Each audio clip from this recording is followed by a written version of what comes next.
जय हिंद साथियों, नमस्कार। माँ कृपा ऑनलाइन में आपका स्वागत है।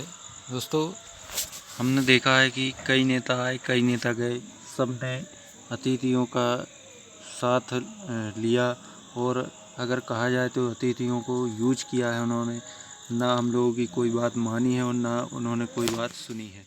तो दोस्तों, यहीं पर एक और नेता आते हैं जिससे सिंधिया जी, ये आज का टॉपिक है हमारा। सिंधिया जी से टकराएंगे अतिथि शिक्षक, ग्वालियर में सिंधिया महल का करेंगे घेराव, वर्चुअल बैठक में बनी योजना। दोस्तों, जैसा कि सिंधिया जी ने हमसे कहा था कि हम अतिथियों के साथ हैं, लेकिन अब लग नहीं रहा है, कुर्सी मिल गई है इसलिए अब लग नहीं रहा है कि वो हमारा साथ देंगी। तो दोस्तों, इस पर थोड़ी सी न्यूज़ में हमें जो मिली है वो मैं आपको बताना चाहता हूँ। दोस्तों, सिंधिया जी से टकराएंगे अतिथि शिक्षक, ग्वालियर में सिंधिया महल का करेंगे घेराव, वर्चुअल बैठक में बनी योजना। तो दोस्तों, भोपाल प्रदेश के 70,000 अतिथि शिक्षकों ने सांसद ज्योतिरादित्य सिंधिया से सीधे टकराने की योजना बना ली है। वे ग्वालियर जय विलास पैलेस के घेराव की योजना बना चुके हैं।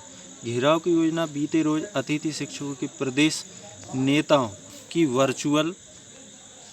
वर्चुअल बैठक में बनी, जिसकी विधिवत घोषणा कुछ दिन बाद भोपाल पत्रकार वार्ता में जरिए अतिथि शिक्षकों के नेता जगदीश शास्त्री अपनी टीम के साथ करेंगे। ग्वालियर में प्रदेश भर के अतिथि शिक्षक रानी लक्ष्मी की प्रतिमा पर एकत्रित होंगे, जहां से सिंधिया जी से मिलने जय विलास पैलेस जुलूस की शक्ल में जाएंगे। यदि मांगें नहीं पूरी हुई तो वहीं महल का घेराव शुरू करेंगे। वर्चुअल बैठक बनी महल के घेराव की योजना। तो दोस्तों, यहाँ पर सभी अतिथि शिक्षक जैसे कि पीडी खैरवार और 100 से अधिक जो अतिथि शिक्षक नेता हैं वो इसमें शामिल होंगे। पीडी खैरवार हैं, एम खान भोपाल हैं, बैतूल के सैनी, रतलाम के अनीता हरचंदानी, भोपाल के नीतू सेन। तो यहाँ से 100 से अधिक जो नेता हैं वो सिंधिया जी का घेराव करेंगे, क्योंकि सिंधिया जी ने हमसे हमारा साथ लेकर और हमारा ही साथ अब नहीं दे रहे हैं। अतिथि शिक्षकों को ढाल बनाकर सिंधिया जी ने सरकार को बनवाया था। जय विलास पैलेस के घेराव की योजना बनाने के बारे में जगदीश शास्त्री ने कहा, श्रीमंत ज्योतिरादित्य सिंधिया जब कांग्रेस के नेता थे तब अतिथि शिक्षकों से कहा था कि कमलनाथ सरकार अपनी मांगें पूरी करेगी, यदि नहीं करेगी तो मैं आपके साथ सड़क पर उतर जाऊंगा। सिंधिया जी की इस टिप्पणी के बाद सरकार में तनातनी बढ़ी। सिंधिया जी सरकार गिराकर भाजपा में शामिल हो गए। सिंधिया जी भाजपा में शामिल हुए हैं, तब से ना तो उन्हें अतिथि शिक्षकों के प्रतिनिधिमंडल से मिले और ना ही भाजपा सरकार से अतिथियों की मांगें पूरी करने के लिए कहा है। सिंधिया जी के रुख में आए इस बदलाव के कारण अतिथि शिक्षकों को ग्वालियर में उनके महल का घेराव करने की योजना बनानी पड़ी है। अतिथियों के नेताओं का कहना है कि यह हमारे भविष्य का सवाल है। यदि उपचुनाव से पहले सिंधिया जी अतिथियों की मांगें पूरी नहीं कराएंगे तब इसकी कीमत उपचुनाव में उन्हें चुकानी पड़ेगी। हम खुलकर भाजपा प्रत्याशियों को हराने के लिए काम करेंगे। कमलनाथ दे चुके हैं नियमितीकरण का भरोसा।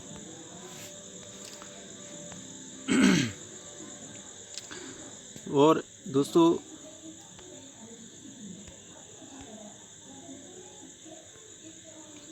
यहाँ पर कमलनाथ जी दे चुके हैं नियमितीकरण का भरोसा, लेकिन हमने एक बार उनका भरोसा करके देख लिया है, हमें कोई फ़ायदा नहीं हुआ है। अतिथि शिक्षक नेताओं का कहना है कि मुख्यमंत्री कह रहे हैं हुए कमलनाथ जी अतिथि के प्रतिनिधिमंडल कई बार मिले थे, तब उन्होंने कहा था कि मांगों के निराकरण के लिए सरकार काम कर रही है। कमेटी बनाने कर्मचारी आयोग का गठन हुआ है, जिसकी सिफारिश आते ही उन्हें लागू करेंगे। अतिथियों की 10-12 साल पुरानी मांगें पूरी होंगी।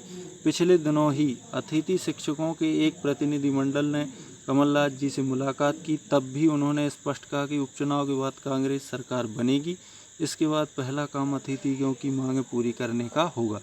मुख्यमंत्री रहते हुए कमलनाथ से अतिथियों का पहला प्रतिनिधिमंडल जगदीश शास्त्री के नेतृत्व में मुख्यमंत्री कार्यालय मिला और आधा घंटे बातचीत हुई। दूसरा प्रतिनिधिमंडल मंत्री हनी बघेल के साथ अजय पाल सिंह राठौर के नेतृत्व में मिला। इसके बाद मुख्यमंत्री निवास में भी 2-3 प्रतिनिधिमंडल कमलनाथ जी से मिल चुके थे। इस तरह कमलनाथ जी अतिथि शिक्षकों की मांगों के प्रति गंभीर थे और उनकी सरकार ने 12 महीने सेवाकाल गंभीरता से विचार शुरू हुआ, जिसकी फाइल तब के शिक्षा मंत्री डॉक्टर प्रभुराम चौधरी के पास थी।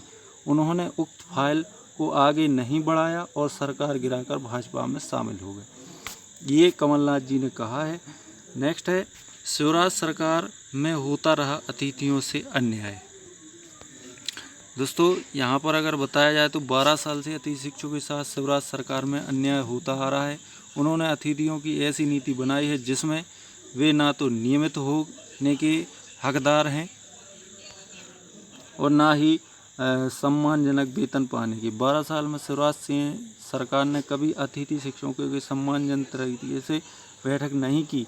इस कारण अतिथि शिक्षक इन्हें नाउम्मीद हो चुके थे। पहली बार कांग्रेस वचन पत्र के अतिथि को उम्मीद जागी और उन्हें विश्वास होने लगा कि नियमित हो सकते हैं, लेकिन सिंधिया जी ने उनकी उम्मीदों पर ही पानी फेर दिया और सरकार गिरा दी। अब अतिथि शिक्षक ग्वालियर पहुंचकर सिंधिया महल का घेराव करेंगे। पूछेगी कि ऐसा क्यों किया। सरकार गिराने से सबसे अधिक नुकसान अतिथियों का ही हुआ है, जिसकी भरपाई कैसे होगी, यह तो बताइए महाराज। तो दोस्तों ये छोटी सी न्यूज़ थी कि सिंधिया जी ने हम लोगों को कुछ भी कह लें धोखा दिया या कुछ भी, क्योंकि जब वो कांग्रेस में थे तब तो बड़ी बड़ी बातें कर रहे थे, लेकिन जब से बीजेपी में आए हैं तो उन्होंने एक भी शब्द हम लोगों के प्रति नहीं कहा है। तो दोस्तों इसी प्रकार की लेटेस्ट न्यूज़ पाने के लिए हमारे चैनल को सब्सक्राइब कर लें और इसके साथ ही साथ बेल आइकन को दबा लें, ताकि मैं जितने नए वीडियो अपलोड करूं उनका नोटिफिकेशन आप तक तुरंत ही पहुंच सके। और दोस्तों इस वीडियो को ज़्यादा से ज़्यादा शेयर करें ताकि हमारे जितने अतिथि भाई लोग हैं उन सभी तक ये वीडियो पहुंच सके। मैं आपका दोस्त विक्रम ठाकुर आपसे विदा लेता हूं। धन्यवाद। जय हिंद साथियों, नमस्कार।